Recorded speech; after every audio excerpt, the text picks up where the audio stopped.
In today's video, we're going to tackle a common issue many Discord users face, the DTLS connecting error. If you're having trouble connecting to voice channels, stick around. I'll show you how to fix it step by step. First things first, make sure you're connected to Wi-Fi or mobile data and that your connection is stable. Swipe up and make sure you have stable internet connection or mobile data if you're using mobile network.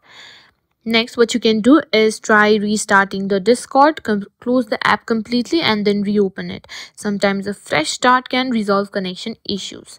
Now let's check if Discord servers are down. You can visit sites like Down Detector or simply find the Discord official status page as well.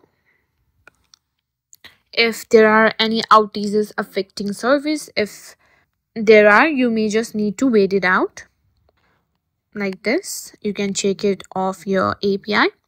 Now next thing what you can check is make sure you're using the latest version of Discord. To check for updates, simply restart the app or download the latest version of the Discord website. And that's it. With these steps, you should be able to fix the DTLS connecting issue on Discord.